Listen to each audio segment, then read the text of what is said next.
All right, here we go. Heads up.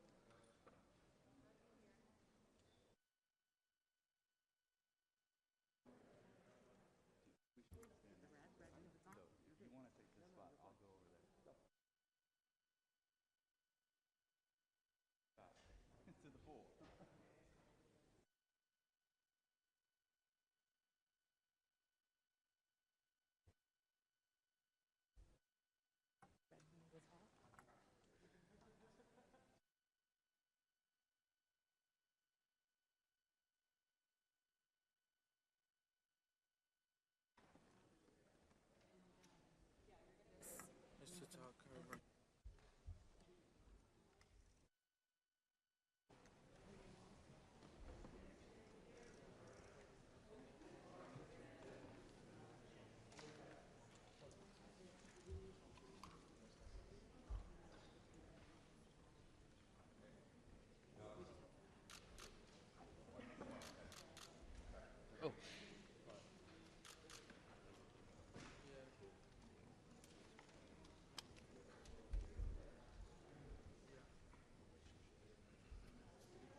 All right, guys, unless you're pool, we need to leave the room, please. Unless you're designated pool, we need to exit the room. Thank you. Alex, you're not pool, are you? We are doing the cup thing. All right, so you're the one staying? Yeah. Okay, you're the one staying. Yep.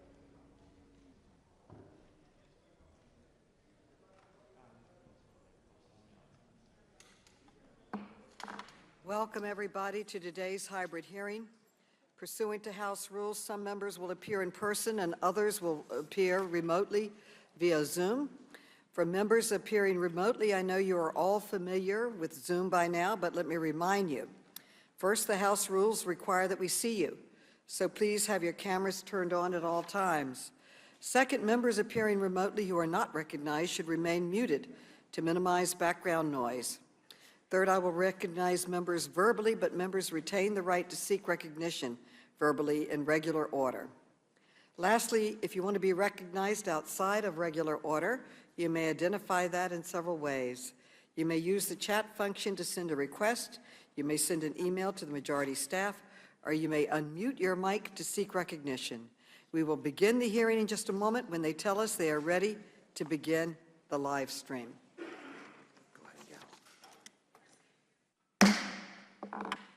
The committee will come to order. Without objection, the chair is authorized to declare recess of the committee at any time. I now recognize myself for an opening statement. Today, we will examine the destruction and heartbreak that gun violence is causing across our country. I want to express my deep gratitude to each of our witnesses for being here today. I am particularly grateful to our witnesses who will be discussing the loss of their loved ones and their personal experiences from recent mass shootings in Uvalde, Texas, and Buffalo, New York. Despite their pain, these witnesses express their strong desire to share their stories with this committee and the public. I know that I speak for every member of this committee when I say that we are inspired by your bravery. For a parent, there is no greater pain than the loss of a child. But across the country, senseless gun violence is claiming the lives of our children and loved ones in places where they should be safe. Our schools, our supermarkets, even our churches and our synagogues. Gun violence is the leading cause of death for children in our country. As a society, we are failing our children and we are failing each other. This out-of-control gun violence is a uniquely American tragedy. As you can see in this chart, in 2019, the United States suffered 17 times more gun deaths than the next highest G7 country. We stand alone in mass shootings. Other countries pass sensible gun safety laws and protect their children. And no other country comes close to the number of school shootings we have. Between 2009 and 2018, the U.S. had 288 school shootings. All other G7 countries combined had just 5. Some of my colleagues across the aisle have blamed the violence on mental illness. They have blamed violent video games. They have blamed family values. They have even blamed open doors. They have blamed everything but guns. But we know the United States does not have a monopoly on mental illness, video games, or any other excuse. What America does have is widespread access to guns. That includes assault weapons, which were designed to kill as many enemy soldiers on the battlefield as possible, as quickly as possible. Yet in many states, these weapons of war can be purchased by an 18-year-old just by walking into a store. Assault weapons were used in the recent massacres in Buffalo, Texas, and Tulsa, just as they were in Parkland, Newtown, San Bernardino, Orlando, Las Vegas, and so many other mass shootings. These weapons have no place in our communities. No civilian needs an assault rifle, and the Second Amendment does not protect the right to own a weapon of war. It's time that we banned assault rifles from our streets, from our communities, from our homes. But if we are going to truly address the gun crisis, we need to be honest about why our country has failed to act sooner. The truth is, the gun industry is making billions of dollars selling the weapons that are killing our children, and they are fighting tooth and nail to keep doing it. That is why I have launched an investigation into 5 leading gun manufacturers that sell assault weapons used in mass shootings. We need to know why these communities are marketing military weapons to civilians and how much they are profiting from the death of our children. Of course, mass shootings are just one part of this crisis. We can't forget that gun violence is a steady drumbeat in so many of our towns and cities, especially in marginalized communities. Black men make up more than half of all gun victims in the United States, despite making up less than 6% of the population. Latinos are twice as likely to be killed by a gun and 4 times as likely to be wounded by a gun as white Americans. We need transparency into how guns are reaching the hands of criminals, which is why this committee has been working to identify the gun dealers that are selling the most guns used in crimes, including across state lines. Today, the House is voting to pass common sense gun safety legislation, which is a crucial first step in addressing this crisis. I am particularly grateful this bill will include key provisions similar to a bipartisan bill I first introduced more than 10 years ago with the strong support of former Chairman Elijah Cummings. My bill will make gun trafficking a federal felony and strengthen penalties for straw purchasers, which will help stop the flow of guns into the hands of criminals. My goal for today's hearing is simple. I am asking every member of this committee to listen with an open heart to the brave witnesses who have come forward to tell their stories about how gun violence has impacted their lives. Our witnesses today have endured pain and loss, yet they are displaying incredible courage by coming here to ask us to do our jobs. Let us hear their voices. Let us honor their courage. Let us find the same courage to pass common sense laws to protect our children. I now recognize the distinguished ranking member, Mr. Comer, for an opening statement. Thank you, Chairwoman Maloney, and all of our hearts go out to the victims and the families in Uvalde, Texas, and Buffalo, New York. To those who are testifying before us today, there are no words to describe the horror you have faced and the deep anguish you feel. The American people grieve with you. As elected representatives in Congress, it's our obligation to work to ensure that these violent crimes and tragedies never happen again. Americans of all backgrounds should be empowered to defend themselves against rising violence.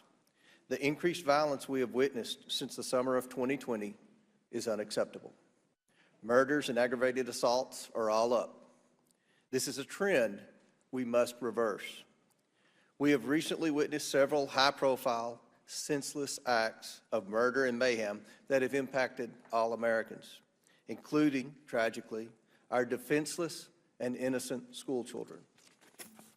We must respond to those heinous acts and provide justice for the families. At the same time, we recognize that violence occurs in many of our communities on a daily basis, impacting Americans across the United States from every background. Too often, tragedies are politicized for partisan gain, and we have seen many seek to leverage these crimes and their victims to push for radical left-wing policies or to buttress their campaigns to get elected. Instead of rushing to score political points at the expense of our justice system working properly, we must learn from these senseless acts of violence and take concrete action to reduce violence in the future. We owe it to the families of the victims. They deserve justice, and we owe it to the American people. We must and can prevent similar tragedies. We all want to live in a country where we can achieve our American dream without the threat of violence in our communities. We must work together to deliver sensible solutions to secure our schools, protect our most vulnerable among us, and bring to justice those responsible for these heinous crimes. Our local officials cannot defund our police, and our prosecutors cannot be soft on crime. I believe that we must carefully consider the security posture of vulnerable targets sought out by evil people. We must ensure that every American has a safe environment in which to live their lives in peace. And that requires thinking creatively about solutions to harden our infrastructure, enforce our existing laws, and work to foster a culture that values conflict resolution and dialogue over violence. I strongly believe that there is an important place for law-abiding gun owners to serve in protecting themselves, their families, and their communities from violence. Our Second Amendment is an important tool in securing our individual rights to self-defense. Knee-jerk reactions to impose gun control policies that seek to curtail our constitutional right to bear arms are not the answer. Gun ownership is on the rise in America. People want to protect themselves and their families. We should commend all law-abiding gun owners who safely use, store, and carry those firearms, not vilify them for blatantly political purposes. I also believe we must continue to empower our law enforcement professionals to serve and protect our communities honorably. As I said before, defund the police and soft on crime prosecution policies have been a failure across the board. Efforts to divert violent criminals out of the criminal justice system have failed, leading to the victimization of the very communities those policies were promised to help. Violent criminals should be in jail, not back on the streets to reoffend and terrorize. We must recommit ourselves to pursuing justice and keeping violent criminals off our street. Thank you, Chairwoman Maloney, and I yield back. The gentleman yields back. I want to clarify that I support the Second Amendment. I support law-abiding gun owners. I don't support lax gun laws that allow guns to get into the hands of criminals and unstable people. I now recognize the gentlelady from California, Ms. Porter, for an opening statement. I represent a community in mourning. Less than 1 month ago in Laguna Woods, a gunman locked the doors to the Geneva Presbyterian Church and opened fire on my community's tight-knit Taiwanese congregation. This shooting was an undeniable tragedy, but under different circumstances, it could have been an unimaginable massacre. Unlike the shooters in Uvalde and Buffalo, the shooter in Laguna Woods did not carry an assault rifle equipped with high-capacity magazines. He was armed with 9mm handguns that forced him to reload. That difference gave a hero, Dr. John Cheng, a chance to stop the carnage. He sacrificed his life to stop the shooter, and his bravery was remarkable. But we cannot depend on a hero's bravery to save lives. Law enforcement has determined that the gunman was ready to kill every person in the church. Had he been armed with a military-style assault rifle, he may have done so. There is no telling how many more lives would have been lost. Shootings involving assault weapons are 6 times as deadly as shootings involving handguns. And when assault weapons are equipped with high-capacity magazines or bump stocks, the death toll rises even further. California has banned these weapons for years. Our laws have saved lives, including members of Geneva Presbyterian Church. Congress must follow Californians' lead. I yield back. The lady yields back. I now recognize the gentleman from Louisiana, Mr. Higgins, for an opening statement. Thank you, Madam Chair. It's a sober day in Congress as we reflect upon the challenges our nation faces. In 2005, as a young cop, I was dispatched to reports of a man down in the street in part of the city that was crime-ridden and dangerous. I found a victim, teenager, and I held the mortal wound in the back of his head, whispered prayer into his ear as his life flowed from his body. He died there in my arms on the street. He was killed by an axe handle. I am prayerful for America. I'm prayerful for healing, and I'm prayerful for discernment amongst this body and my colleagues. As a law enforcement officer, I know what it means to swear an oath to protect and serve my community and my nation, and the importance of bringing justice to the families of those who suffer at the hands of evil. And it is essential that the fundamental freedoms, First Amendment, Second Amendment, Fourth Amendment, are always protected and preserved by this body. I was sworn as a man, I swore an oath to uphold the Constitution of the United States, and I will never back down from defending that Constitution, including the rights of law-abiding Americans to keep and bear arms. Madam Chair, I thank you for this hearing today, and I yield. The gentleman yields. Now we will introduce our witnesses. I'd like to turn it over to the gentleman from New York, Mr. Higgins, to introduce our first witness. Without objection, Mr. Higgins is authorized to participate in today's hearing. He represents Buffalo, and you are now recognized, Mr. Higgins. Thank you, Madam Chair, and ranking member, the honorable members of the Oversight and Reform Committee. The Greek tragic poet Aeschylus says that we suffer our way to wisdom. He says we suffer our way to wisdom. To live is to suffer, to endure the suffering is to give meaning to the suffering. We have a problem in this country. Unless we learn from the tragic events of the last 3 weeks, who are we as a people? And this brave group of panelists from 2 cities that were devastated, a destruction beyond human comprehension, we have to find a way to deal with this. In Buffalo, the shooting started at 2:30 in the afternoon and was concluded in 2 minutes and 3 seconds. One shooter,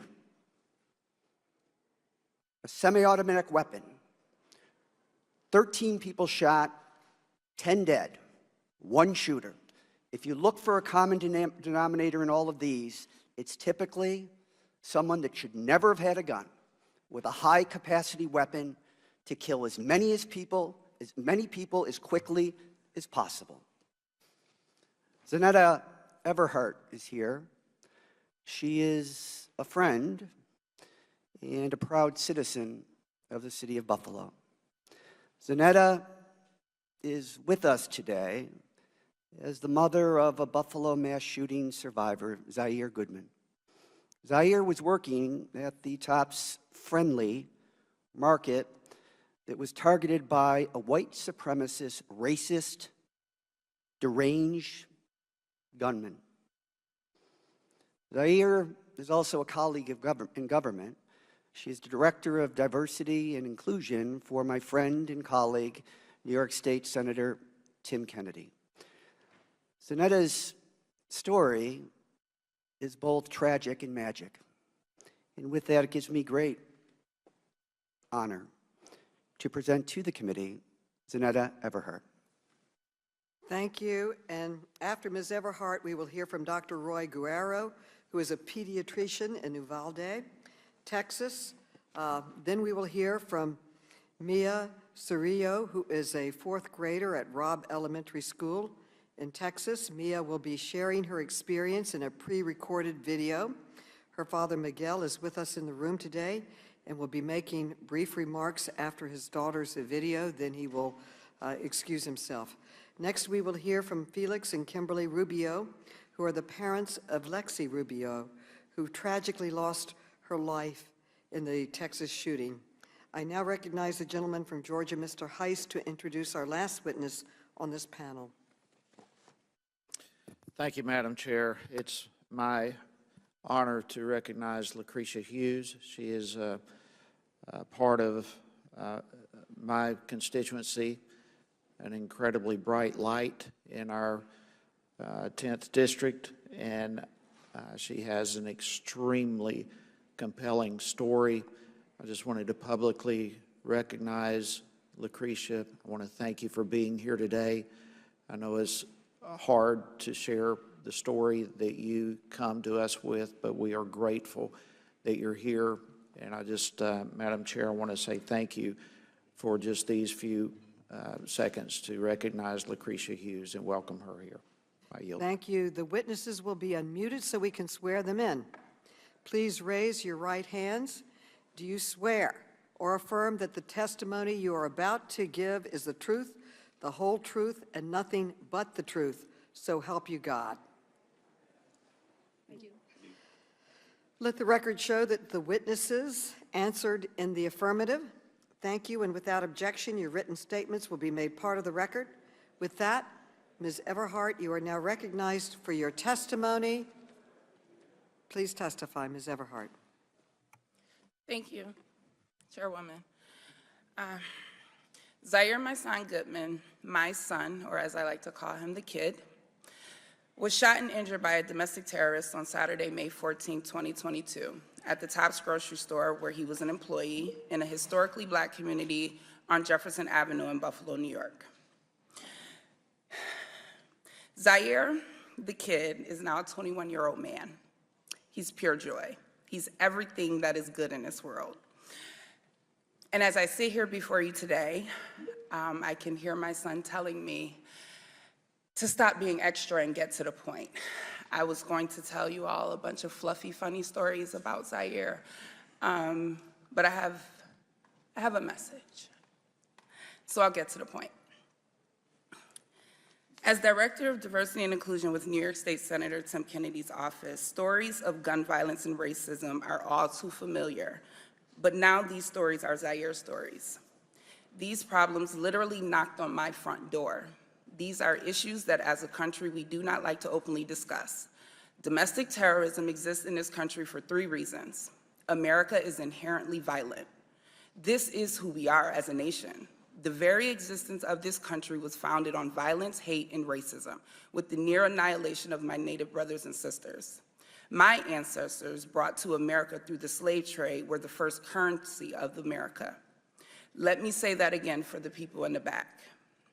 My ancestors, the first currency of America, were stripped of their heritage and culture, separated from their families, bargained for on auction blocks, sold, beaten, raped, and lynched.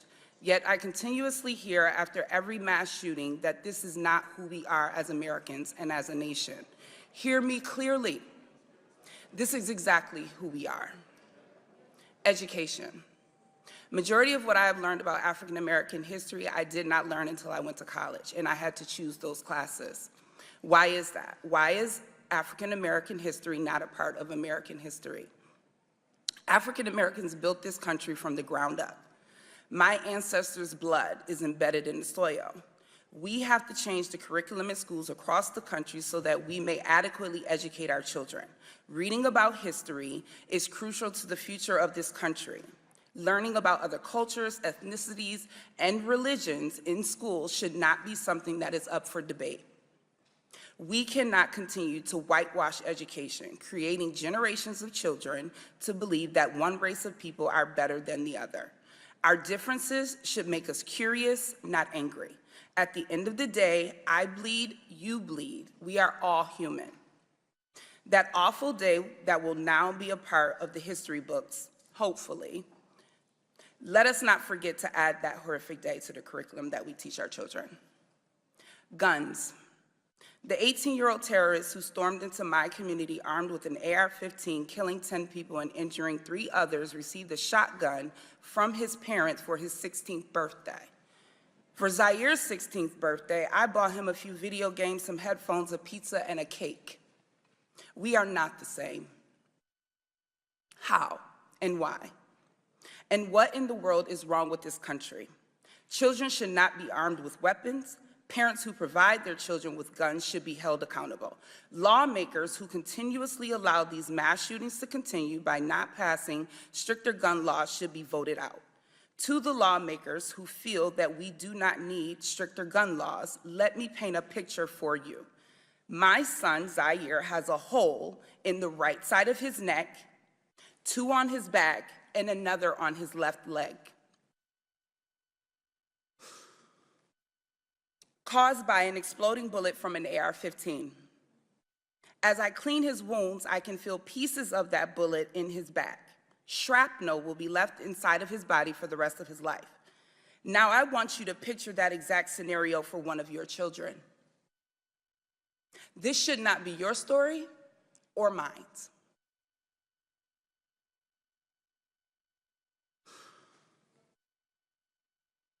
As an elected official, it is your duty to draft legislation that protects Zaire and all of the children and citizens in this country.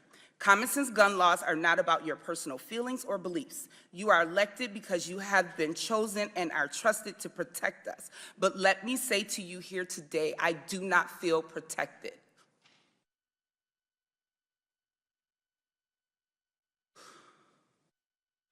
No citizen needs an AR-15. These weapons are designed to do the most harm in the least amount of time. And on Saturday, May 14th, it took a domestic terrorist just 2 minutes to shoot and kill 10 people and injure 3 others. If after hearing from me and the other people testifying here today does not move you to act on gun laws, I invite you to my home to help me clean Zaire's wounds so that you may see up close the damage that has been caused to my son and to my community. To the families of Ruth Whitfield, Pearl Young, Catherine Massey, Hayward Patterson, Celestine Cheney, Geraldine Talley, Aaron Salter, Andre McNeil, Margaret Morrison, and Roberta Drury, I promise that their deaths will not be in vain. Zaire and I promise to use our voice to lift their names, and we will carry their spirit with us as we embark on this journey to create change. I know that their collective souls watched out for Zaire that day, and I am eternally grateful to them for that. To the east side of Buffalo, I love you. I'm speaking directly to my people, to my hood. From Bailey to Broadway, to Kensington to Fillmore, to Delavan to Jefferson, and every street in between. Just like the potholes that we want filled in, yes, I keep it real, together we will continue to fill those streets with love. No matter what people say about the east side of Buffalo, we will not be broken. I was born there, raised there. I raised my son there, I still live there, and I do the majority of my professional work on the east side of Buffalo. I vow to you today that everywhere I go, I will make sure that the people hear the real stories of our people. For too long, our community has been neglected and starved of the resources that we so greatly need. I promise that I will not stop pushing for more resources to be funneled into the east side of Buffalo. Each and every person that lives within that community, we are family. Not a perfect community, but I know that we are love. To the greater Buffalo area, to everyone from around the country and the world who have reached out and loved on us. On behalf of Zaire, Zaire's father, Damian Goodman, my mother, my father, my sisters, my brothers, and myself, we thank you. We thank you for all of your thoughts and your prayers. Thank you for all of the love and support you have shown us during this difficult time. But I also say to you today, with a heart full, from the outpouring of love that you all so freely gave us, your thoughts and prayers are not enough. We need you to stand with us in the days, weeks, months, and years to come, and be ready to go to work and help us to create the change that this country so desperately needs. And I will end with a quote from Charles Bloom in his book, The Devil We Know. Race, as we have come to understand it, is a fiction, but racism, as we have come to live it, is a fact. The point here is not to impose a new racial hierarchy, but to remove an existing one.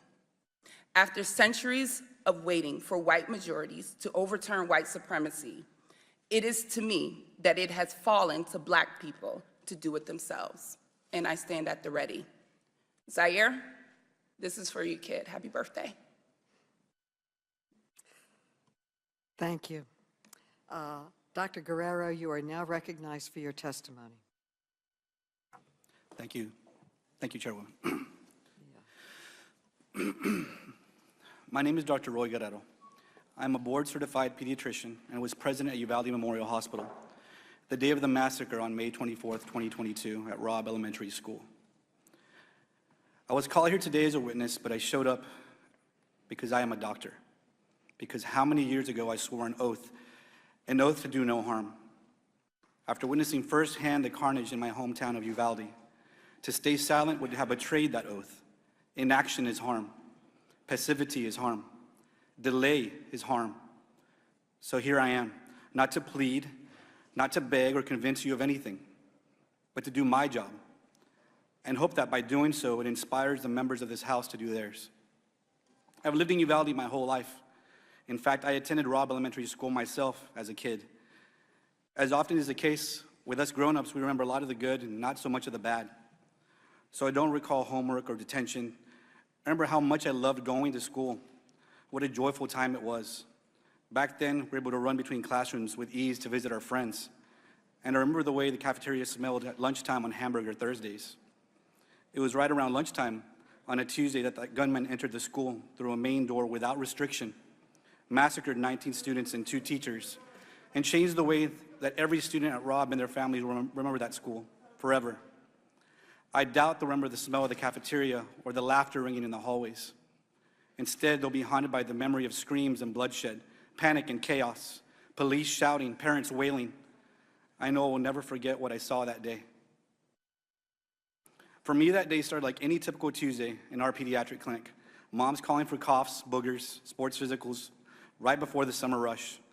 School was out in 2 days. Then summer camps would guarantee some grazes and ankle sprains, injuries that could be patched up and fixed with a Mickey Mouse sticker as a reward. Then at 12:30, business as usual stopped, and with it, my heart. A colleague from a San Antonio trauma center texted me and said, "Why are pediatric surgeons and anesthesiologists on call for a mass shooting in Uvalde?" I raced to the hospital to find parents outside yelling children's names in desperation and sobbing as they begged for any news related to their child. Those mothers' cries I will never get out of my head. As I entered the chaos of the ER, the first casualty I came across was Miah Cerrillo. She was sitting in the hallway. Her face was still clearly in shock, but her whole body was shaking from the adrenaline coursing through it. The white Lilo and Stitch shirt that she wore was covered in blood, and her shoulder was bleeding from a shrapnel injury. Sweet Miah, I've known her my whole life. As a baby, she survived major liver surgeries against all odds, and once again, she's here as a survivor, inspiring us with her story today and her bravery. When I saw Miah sitting there, I remembered having seen her parents outside. So after quickly examining 2 other patients of mine in the hallway with minor injuries, I raced outside to let them know that Miah was alive. I wasn't ready for their next urgent and desperate question. Where's Elena? Elena is Mia's 8-year-old sister, who was also at Robb at the time of the shooting. I had heard from some of the nurses that there were 2 dead children who had been moved to the surgical area of the hospital. As I made my way there, I prayed that I wouldn't find her. I didn't find Elena. But what I did find was something no prayer will ever relieve. 2 children whose bodies had been pulverized by bullets fired at them, decapitated, whose flesh had been ripped apart, that the only clue as their identities was a blood-splattered cartoon clothes still clinging to them, clinging for life and finding none. I could only hope these 2 bodies were a tragic exception to the list of survivors. But as I waited there with my fellow Uvalde doctors, nurses, first responders, and hospital staff for other casualties we hoped to save, they never arrived. All that remained was the bodies of 17 more children and the 2 teachers who cared for them, who dedicated their careers to nurturing and respecting the awesome potential of every single one, just as we doctors do. I'll tell you why I became a pediatrician, because I knew that children were the best patients. They accept the situation as it's explained to them. You don't have to coax them into changing their lifestyles in order to get better or plead them to modify their behavior as you do with adults. No matter how hard you try to help an adult, their path to healing is always determined by how willing they are to take action. Adults are stubborn. We're resistant to change, even when the change will make things better for ourselves, but especially when we think we're immune to the fallout. Why else would have been such little progress made in Congress to stop gun violence? Innocent children all over the country today are dead because laws and policy allows people to buy weapons before they're legally old enough to even buy a pack of beer. They're dead because restrictions have been allowed to lapse. They're dead because there are no rules about where guns are kept, because no one is paying attention to who is buying them. The thing I can't figure out is whether our politicians are failing us out of stubbornness, passivity, or both. I said before that as grown-ups, we have a convenient habit of remembering the good and forgetting the bad. Never more so than when it comes to our guns. Once the blood is rinsed away from the bodies of our loved ones and scrubbed off the floors of the schools and supermarkets and churches, the carnage from each scene is erased from our collective conscience, and we return again to nostalgia, to the rose-tinted view of our Second Amendment as a perfect instrument of American life, no matter how many lives are lost. I chose to be a pediatrician. I chose to take care of children. Keeping them safe from preventable diseases, I can do. Keeping them safe from bacteria and brittle bones, I can do. But making sure our children are safe from guns, that's the job of our politicians and leaders. In this case, you are the doctors, and our country is the patient. We are lying on the operating table, riddled with bullets like the children of Robb Elementary and so many other schools. We are bleeding out, and you are not there. My oath as a doctor means that I signed up to save lives. I do my job. And I guess it turns out that I am here to plead, to beg, to please, please do yours. Thank you. We will now play the video from Miah.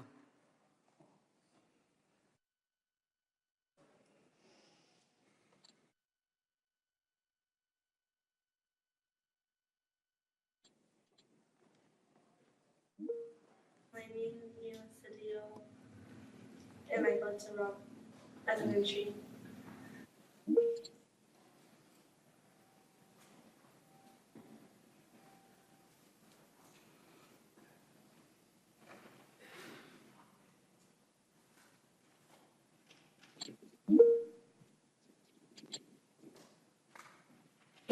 We were just watching movies, and then she got an email, and then she went to go lock the door, and he was in the hallway, and they made eye contact, and then she went back in the room and she told us, go hide, and then we went to go hide behind my teacher's desk and behind the backpacks, and then he shot the little window, and then he went to the other classroom, and then he went, there's a door between our classrooms, and he went to there and shot my teacher and told my teacher goodnight and shot her in the head. And then he shot some of my classmates and the whiteboard. When I went to the backpacks, he shot my friend that was next to me, and I thought he was gonna come back to the room, so I grabbed the blood and put it all over me.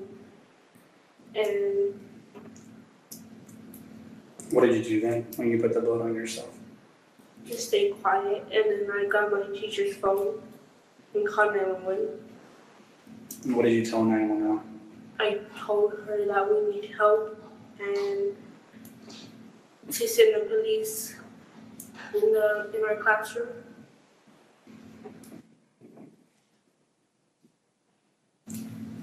If there was something that you want people to know about that day and about you, right? Or things that you want different, what would it be? To have security. Do you feel safe at school? Why not? Because I don't want it to happen again. And you think it's going to happen again?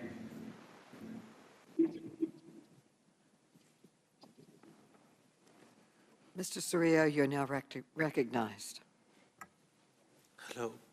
Hello, today I come because I could have lost my baby girl.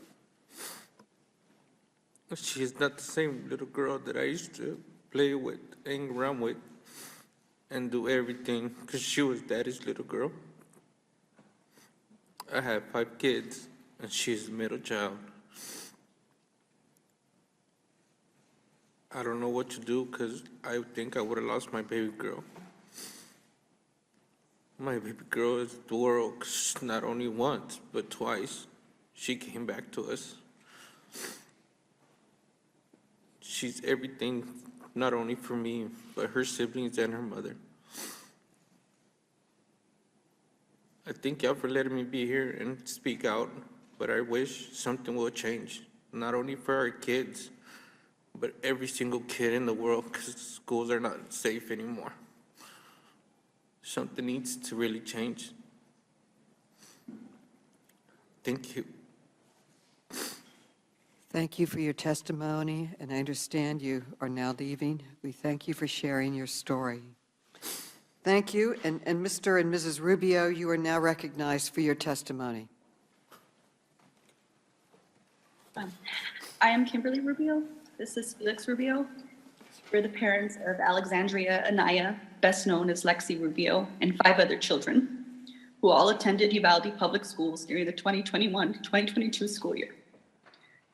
Calissa, who completed high school this year, Isaiah, who attends Uvalde High School, David Morales Junior High, Jalila Flores Elementary, and our 2 youngest children, Julian 8 and Lexi 10, who were at Robb Elementary.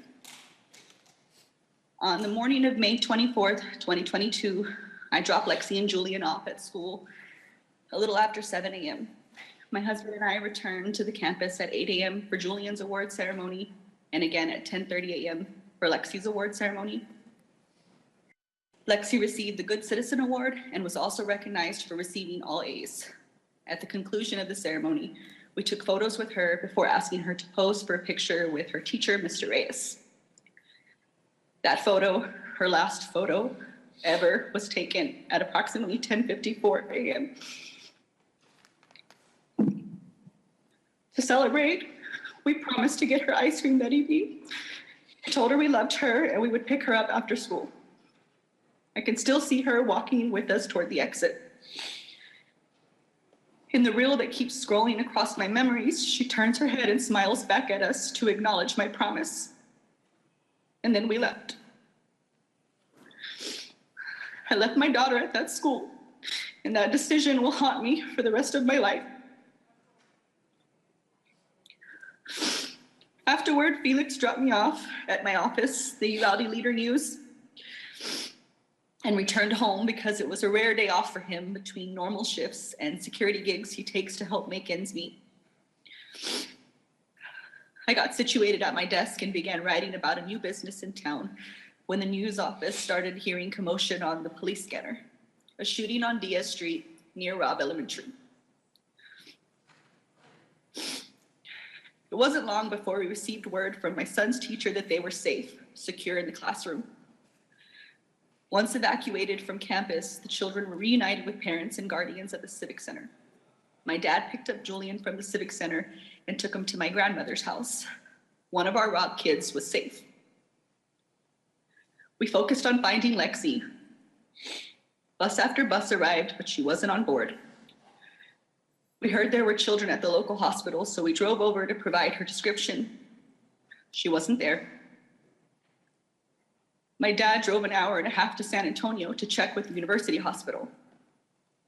At this point, some part of me must have realized that she was gone. In the midst of chaos, I had the urge to return to Robb. We didn't have our car at this point, and traffic was everywhere. So I ran barefoot with my flimsy sandals in my hand. I ran a mile to the school, my husband with me. We sat outside for a while before it became clear we wouldn't receive an answer from law enforcement on scene. A San Antonio firefighter eventually gave us a ride back to the Civic Center, where the district was asking all families who had not been reunited with their children to gather. Soon after, we received the news that our daughter was among the 19 students and 2 teachers that died as a result of gun violence. We don't want you to think of Lexi as just a number. She was intelligent, compassionate, and athletic. She was quiet, shy unless she had a point to make. But she knew she was right. She so often was. She stood her ground. She was firm, direct, voice unwavering. So today, we stand for Lexi, and as her voice, we demand action. We seek a ban on assault rifles and high-capacity magazines. We understand that for some reason, to some people, to people with money, to people who fund political campaigns, that guns are more important than children. So at this moment, we ask for progress. We seek to raise the age to purchase these weapons from 18 to 21 years of age. We seek red flag laws, stronger background checks. We also want to repeal gun manufacturers' liability immunity. You've all seen glimpses of who Lexi was, but I also want to tell you a little bit about who she would have been. If given the opportunity, Lexi would have made a positive change in this world. She wanted to attend St. Mary's University in San Antonio, Texas, on a softball scholarship. She wanted to major in math and go on to attend law school. That opportunity was taken from her. She was taken from us. I'm a reporter, a student, a mom, a runner. I've read to my children since they were in the womb. My husband is a law enforcement officer, an Iraq war veteran. He loves fishing and our babies. Somewhere out there, there's a mom listening to our testimony, thinking, I can't even imagine their pain, not knowing that our reality will one day be hers, unless we act now. Thank you for your time.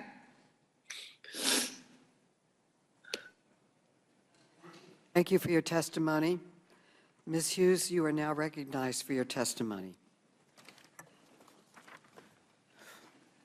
Honorable Chairwoman Maloney, Ranking Member Comer, distinguished members of the committee, thank you for allowing me to be here today to address the violence in our country.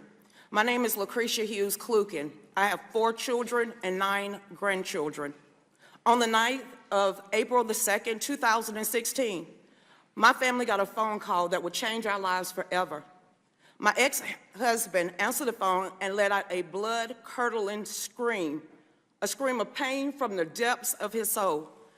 He screamed, he cried, he's gone, he is gone. Our 19-year-old son, Emmanuel, went to a party early that night. After we got the call, we was frantic. We called his phone, no one answered. We called even the police. I went to Facebook and I had to ask, is my son dead?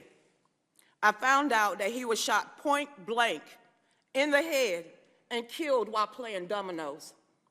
No one spoke up for weeks, and the killer was on the run. No one was going to snitch, but that is the street life. Words can't describe how hard it is to bury a child. I ache for anyone and all who have done the same. My son's death was a result of a criminal with an evil heart and a justice system failing to hold him accountable for the laws he had already broken. You see, a convicted felon killed my son with an illegally obtained gun. Our gun control lobbyists and politicians claim that their policies will save lives and reduce violence. Well, those policies did not save my son. The laws being discussed are already implemented in cities across this country. We have decades of evidence proving they do not work. St. Louis, New York, Chicago, Washington, Atlanta are gun control utopias, and they are plagued with the most violence. 10 more laws, 20 more laws, 1,000 more won't make what has already illegal more wrong or stop criminals from committing these crimes. And y'all are delusional if you think it's going to keep us safe. I am a walking testimony of how the criminal justice system and the gun control laws, which is steeped in racism, by the way, have failed the Black community. By the age of 25, I had already went to 18 young Black men funerals at the age of 25. I have 1 Black man in jail, 1 Black man in the grave, and my young grandson gonna be raised without a father. And it's a curse on the Black community and everyone else's. Something has to change. Thoughts and prayers and calls for more gun control isn't enough. How about letting me defend myself from evil? You don't think that I'm capable and trustworthy to handle a firearm? You don't think that the Second Amendment doesn't apply to people that look like me? Who and you who would call for more gun controls are the same ones that are calling to defund the police. Who is supposed to protect us? We must prepare to be our own first responders to protect ourselves and our loved ones. I am a legal, law-abiding citizen, and I don't need the government to save me. I teach people how to use a firearm. I empower others to look at me to understand the Second Amendment is their right. I am a proud member of the DC Project, Women for Gun Rights. We believe that education is the key to safety, not ineffective legislation. We support meaningful solutions that will actually save lives. We support the Safe Student Act, H.R. 7415, which would immediately make schools safer. In hindsight, of Parkland, we saw failure of the government at every level failing the students. Students saw something and they said something, and the school did not act. Police were called to his residence over 30 times, and they did not act. And finally, the police did not go into their school that fateful day and failed to protect those kids. We need to secure our schools, and we gotta secure this building, or like y'all do. What's the difference? We call on Congress to ban gun-free zones, fund nonpartisan firearm education programs like Kids Safe Foundation and non-governmental mental health organizations like Hold My Guns. And in closing, I claim that nothing in these bills do anything to make us safer or address the mental health crisis in this country. Despite living with the heartache of losing my son on a daily basis, I believe it is our God-given right to defend ourselves from any act of violence. Making it more difficult or even more expensive for me and people that look like me and other law-abiding citizens will not make us safer. It will embolden the criminals. Gun owners are not the enemies, and these gun control policies are not the solution. Thank you, thank you. Thank you. Thank you all for your powerful and meaningful and gut-wrenching testimony. We will now pause. You are excused, and we will pause while we seat the next panel for their testimony.